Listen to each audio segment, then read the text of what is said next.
covering Northern California. You're watching Action News Now, coverage you can count on. Just ahead on Action News Now, it's a very tiny part of the population, but the Chico trans community makes a big statement in the city plaza. State Republicans and the Paradise mayor plan to visit to Southern California to learn how to help in wildfire recovery efforts in Altadena. Plus, celebrating Cesar Chavez in downtown Chico, Action News Now starts now. Good evening. Our top story is the weather. Rain today and more rain on the way. Here's how it looked about 1 hour ago on Silver Bell and Eaton Roads. Rainy, windy, basically a pretty gloomy day all day long. And now for the latest on the conditions, Sade is here with our first look at the weather. Sade. Yes, hi Jerry. So this is what you can expect. So we did have some wet and rainy conditions, just like Jerry was saying, for today. Those conditions will continue on for tomorrow, so we'll be a little bit cooler with some more showers ahead, and we'll also have some gusty southeast winds as well. Now this is a look at our wind speeds currently. So for the valley, wind speeds are about 26 miles per hour. I just stepped outside and they are pretty gustly out there. I almost got blown away myself, so definitely something to be considerate of.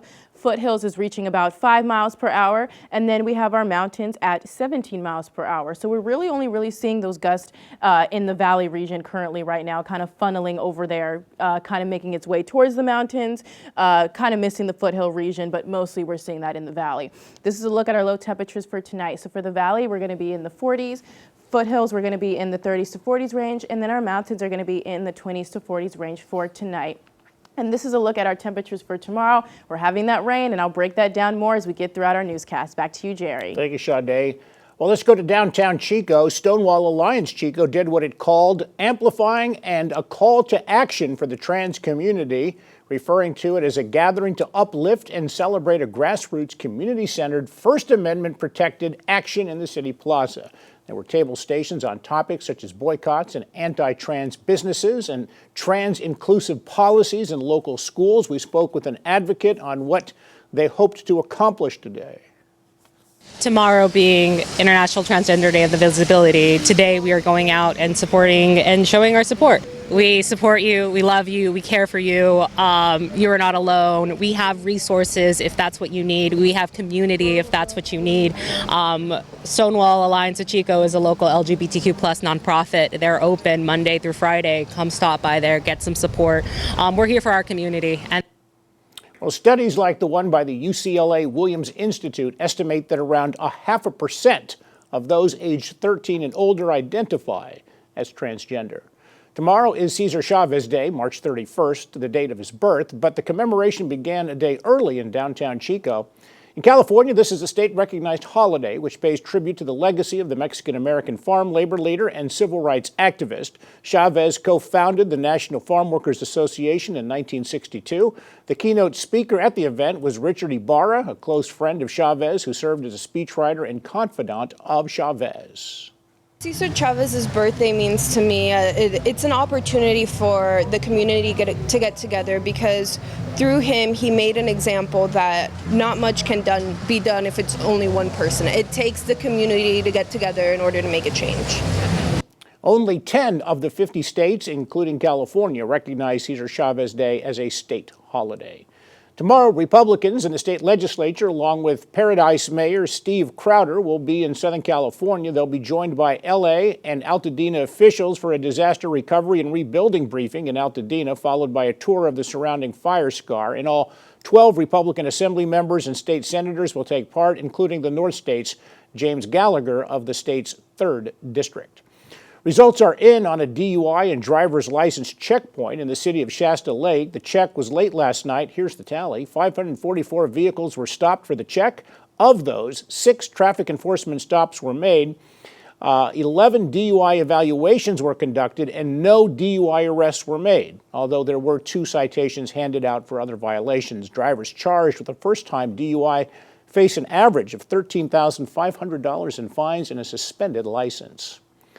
Following the death of Marysville PD officer Osmar Rodarte while serving a search warrant in Olivehurst on Wednesday, the local community rallied in support. This weekend, the Harley-Davidson dealership in Yuba City held a fundraiser for Rodarte's family turning their pre-planned bike night into a way to support a grieving family. Here's reporter Kayla Moeller. Community here is very small, but we are strong. It's the biggest turnout Harley-Davidson Yuba City has seen at their monthly bike night for quite some time. We've got over 150 bikes out here tonight, all in support of this fallen officer here in Marysville, California, and I think it means a lot to everyone that's behind this officer. Harley-Davidson Yuba City is sending 100% of Saturday's proceeds to the family of fallen Marysville PD officer Osmar Rodarte, who was killed in the line of duty Wednesday. They definitely need it because, you know, he was a provider, he was a father, a son, a husband and stuff. So the least we can do as a community is come together and do stuff like this. With a raffle and donation box, organizers are estimating roughly $2,400 was raised during the 3-hour event. We also have a police tank from one of the motorcycles that we are all signing and going to gift to them. They're going to have it on his patrol car with flowers, and since Osmar was a rider as well, you know, it's very fitting. Officer Rodarte was known to attend the occasional bike night himself, and bikers are happy to step up to give back in his absence. The biker community comes together. When a family member's in need, a brother or sister's in need, they come together quick, they come together fast, and they support each other, and that's beautiful. It does mean a lot to know that someone that, you know, I didn't know on a personal level, but the whole community can come together for is, yeah, he was a rider just like us. Rodarte's impact has been felt throughout Yuba Sutter and beyond, people gathering to share memories and spread love. This bike night is more of also a celebration of life for Osmar, but we're gonna keep that energy high because he was a wonderful high energy man and he was always smiling, always laughing, so we're gonna keep his spirit here by doing that for him as well. All right, another state news. Someone is $515 million richer today. That's what last night's lottery brought home to whoever had the winning ticket, which bore the numbers 21, 7, 11, 61, and 53 with a Powerball of 2. The winning ticket was sold at a 7-Eleven in Anaheim. The winner has 1 year to come forward and claim their cash. Last night's draw was the 27th consecutive since an Oregon man won more than $328 million back in January. International news now. In Asia, the death toll continues to climb following Friday's 7.7 magnitude earthquake. More than 1,600 people are reported dead in Myanmar, where another aftershock hit today. Bradley Blackburn has the latest on the rescue efforts. In Myanmar, rescue crews are using their hands to pick through rubble, hoping for more moments like this, as a survivor was pulled out from the pile. Myanmar's second largest city, Mandalay, was the epicenter of Friday's 7.7 magnitude quake, leveling parts of the city. On Sunday, a 5.1 magnitude aftershock hit, raising concerns about already damaged structures. Survivors are being treated in makeshift hospitals as officials fear the death toll will continue to rise. Bridges collapsed and roads were badly damaged in this impoverished country that's in the midst of a civil war. Some early relief aid from India arrived Saturday. China and Russia have also sent relief. And despite cuts to USAID, President Trump promises the U.S. will provide help. It's terrible what's happened. It's a real bad one, and we will be helping. We've already spoken with the country. The quake rattled buildings hundreds of miles away in Thailand, where the death toll has risen to at least 17. In Bangkok, a hospital was forced to relocate patients to an athletic facility. This high-rise was under construction when it was brought to the ground, and dozens of people believed inside are still unaccounted for. Crews have been listening for signs of life as families gather nearby. It could take days to reach any survivors. Bradley Blackburn, CBS News, New York.